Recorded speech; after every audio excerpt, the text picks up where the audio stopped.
নবীজি সাদ করেন, লা তাদখুলুনাল জান্নাতা হাত্তা তুমিনু, তোমরা ততক্ষণ বেহেশতে প্রবেশ করতে পারবে না যতক্ষণ তোমরা ঈমানদার হবে না।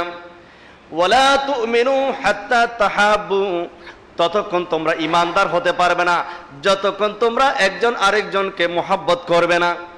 দেখেন হাদিসের ভাষা, আওয়ালা আদুল্লুকুম আলা শাইইন ইযা ফাআলতুমুহু তাহাব্বাতুম, আমি কি তোমাদেরকে এমন একটা বিষয় শিখিয়ে দেব না যে বিষয়টা প্র্যাকটিস করলে, অনুসরণ করলে, অনুশীলন করলে তোমাদের ভিতরে মোহাব্বত পয়দা হয়ে যাবে। সাহাবা ইকরাম বললেন, নিশ্চয় ইয়া রাসূলুল্লাহ। হুজুর বললেন, আফশাউস সালাম, তোমরা একে অপরকে দেখলে সালামের রওয়াজ করো, সালামের প্রচলন করো, তোমরা একে অপরকে সালাম বিনিময় করো। আফশুস সালাম, তোমরা সালাম দাও। সালামের মাধ্যমে মোহাব্বত সৃষ্টি হয়। আপনার সাথে একই বিল্ডিংয়ে থাকে, পাশাপাশি বিল্ডিংয়ে থাকে, কোনো পরিচয় নেই। বিশেষ করে ঢাকা শহরে এই বাসার সাথে এই বাসার দীর্ঘ 3 বছর 4 বছর, তার বাড়ি কোথায়, আমার বাড়ি কোথায়, কারো খবর কেউ রাখে না। অথচ প্রতিবেশীর কিছু হক আছে। আপনি তাকে দেখে সালাম দেবেন, আসসালামু আলাইকুম, উনি সালামের জবাব দেবে। হয়তো প্রথম দিন আপনার সাথে কোনো কথা বললো না, দ্বিতীয় দিন আপনি আবারও সালাম দেবেন, কোনো কথা বলবে না, তৃতীয় দিন অন্তত আপনাকে সালামের জবাব দিয়ে জিজ্ঞেস করবে, আপনি কেমন আছেন, আপনার বাড়ি কোথায়। এই হলো ইসলামের শিক্ষা। যেই কোনো বিপদের মধ্যে আপনার এই প্রতিবেশী আগে এগিয়ে আসবে, এই প্রতিবেশীর দরকার আছে। আপনি প্রতিবেশীকে ইগনোর করে আপনার চলাটা খুব কঠিন।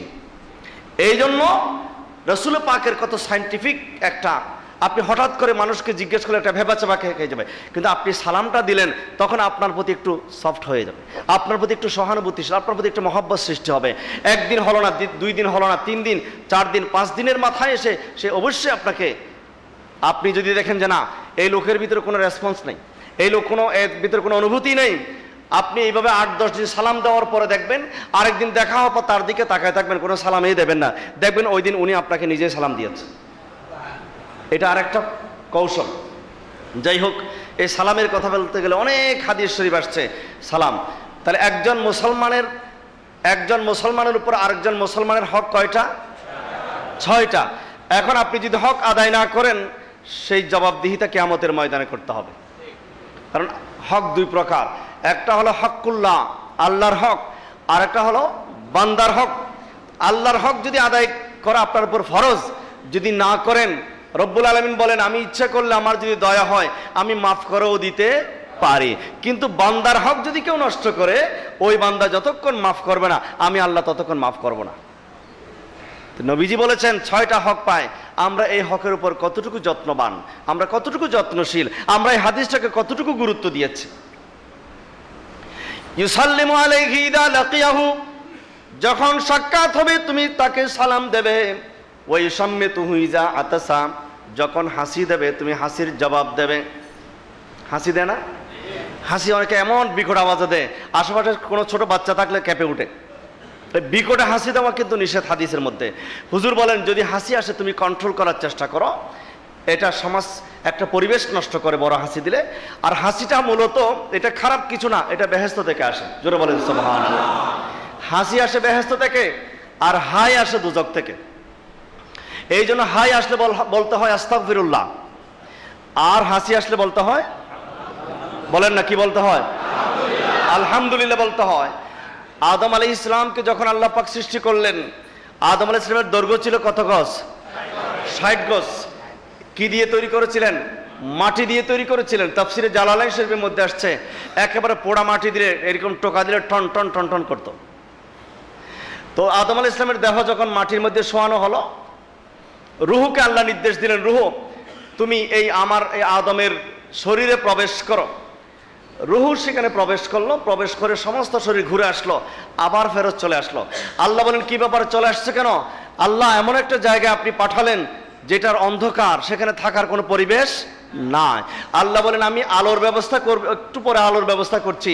তখন আমার পেয়ারা নবীজির নূরে মুহাম্মাদি যেটা আমানত রেখেছিলেন লক্ষ লক্ষ বছর ধরে, আমার পেয়ারা নবীজির সেই নূরে মুহাম্মাদি যখন আদম আলাইহিস সালামের কপালের মধ্যে লাগিয়ে দিলেন, আদম আলাইহিস সালামের 60 গজ দেহ, সেই বিশাল এই দেহটা মুহূর্তের মধ্যে আলোকিত হয়ে গেল। জোরে বলেন সুবহানাল্লাহ।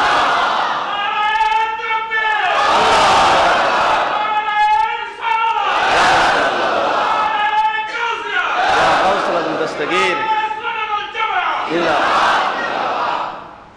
এবার রূহকে আল্লাহ নির্দেশ দিলেন, এবার তুমি যাও। এবার রূহ আদম আলাইহিস সালামের দেহে আলো দেখে এত খুশি হয়ে গেল, রূহ প্রবেশ করলো। শুধু প্রবেশ না, এত জোরে প্রবেশ করেছে, আদম আলাইহিস সালামের সমস্ত দেহ ঘুরে এসে এই নাকের মধ্যে এসে একটা ধাক্কা খেয়ে গেল। নাকে ধাক্কা খাওয়ার সাথে সাথে আদম আলাইহিস সালাম দিলেন একটা হাসি দিয়ে বললেন আলহামদুলিল্লাহি রাব্বিল আলামিন। জোরে বলেন সুবহানাল্লাহ। আদম আলাইহিস সালামের সর্বপ্রথম শব্দটাই ছিল আলহামদুলিল্লাহি রাব্বিল আলামিন। এই জন্য আমার নবী বলেন, আদম আলাইহিস সালাম যেহেতু সর্বপ্রথম হাসি দিয়ে আলহামদুলিল্লাহ বলেছিলেন, আদম সন্তানদের উপর এটা সুন্নত হয়ে গেল, তারাও হাসি দেওয়ার পর কি বলবে? আলহামদুলিল্লাহ বলবে। নবীজি বলেন, যে হাসি দেবে সে বলবে আলহামদুলিল্লাহ, আর যিনি পাশে বসে আছেন শুনবে, তাকে বলতে হবে ইয়ারহামুকাল্লাহ, আল্লাহ তোমার উপর রহমত করুক। কত সুন্দর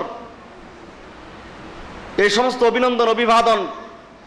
আপনারা সেগুলো বাদ দিয়ে এখন বিজাতীয় কালচার আমাদের ভিতরে ঢুকে পড়েছে। আমরা ওই বিজাতীয় কালচারগুলো বলতে খুব বেশি আনন্দ অনুভব করে, আমরা বেশি নিজেকে নিজে খুব গর্ব করে অহংকার করে থাকি। এটা একজন মুসলমান হিসেবে এরকম হওয়া উচিত ছিল না।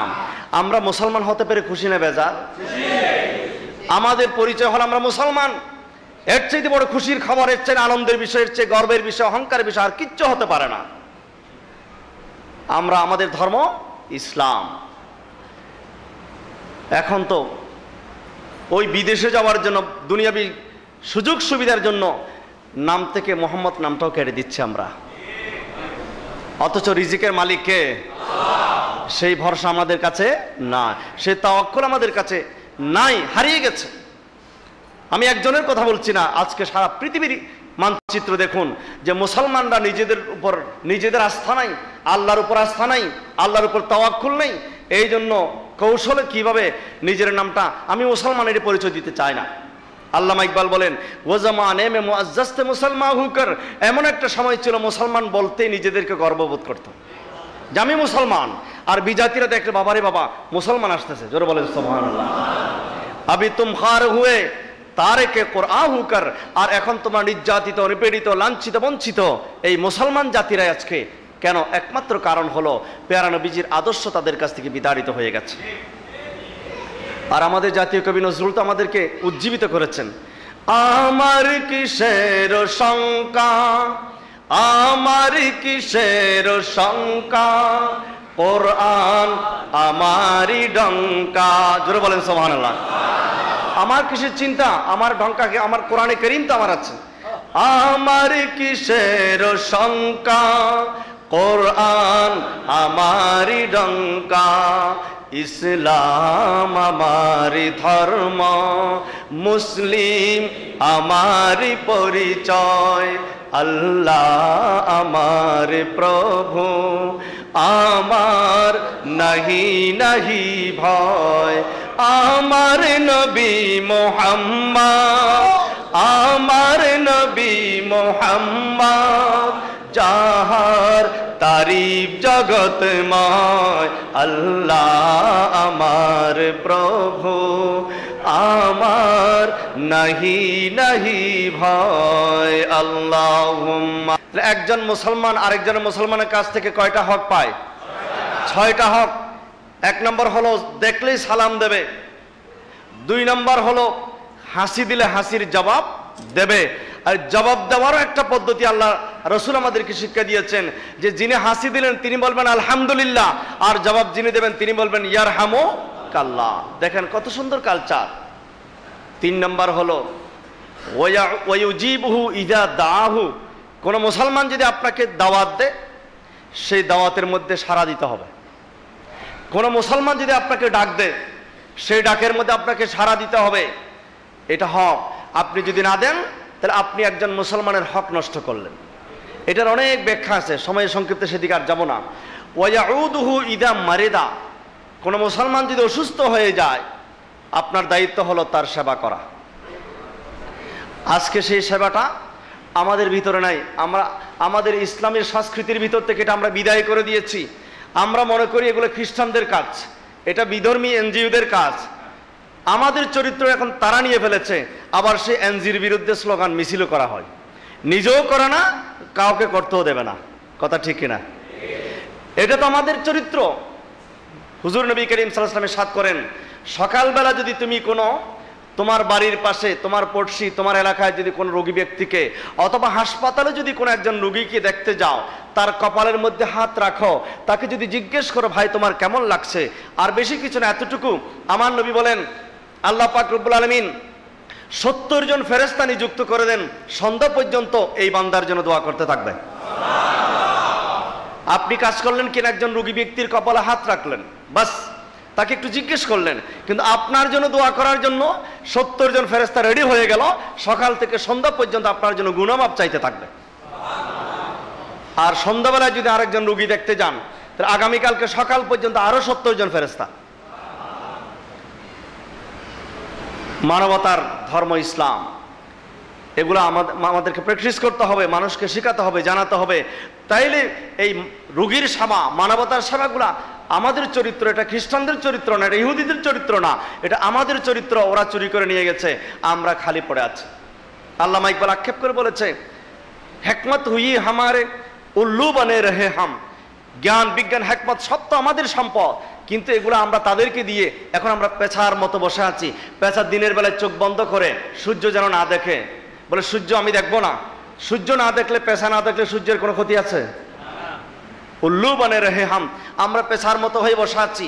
জিয়াফত হুই হামারে ভোকে সে মর রহে হাম, আমার ঘরের মধ্যে জিয়াফত চলছে, হাজার হাজার মানুষ এসে এখান থেকে নিয়ামত নিয়ে যাচ্ছে, খেয়ে যাচ্ছে, আর আমার সন্তানটা এক পাশে বসে চোখের পানি ছেড়ে কাঁদছে। বাবা তুমি কাঁদছো কেন? বা আমি ক্ষুধার যন্ত্রণায় সকাল থেকে কিছুই খেতে পারিনি, এই জন্য কাঁদছি। তোমার ঘর থেকে হাজার হাজার মানুষ খেয়ে যাচ্ছে, আর আমার ছেলেরা কাঁদছে না খেয়ে। এই হলো আজকে মুসলমানদের অবস্থা।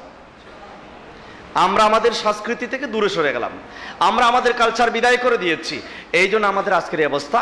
সুতরাং একজন মুসলমান আরেকজন মুসলমান কাছ থেকে কয়টা? 6টা হক পায়। মাত্র 3টা আলোচনা করলাম, বাকি 3টা ইনশাআল্লাহ আগামী সপ্তাহের মধ্যে আল্লাহ পাক তৌফিক দিলে আলোচনা হবে। আজকে সময় এখানে শেষ। ওয়া আখিরু দাওয়ানা আলহামদুলিল্লাহি রাব্বিল আলামিন। দাঁড়িয়ে কাতার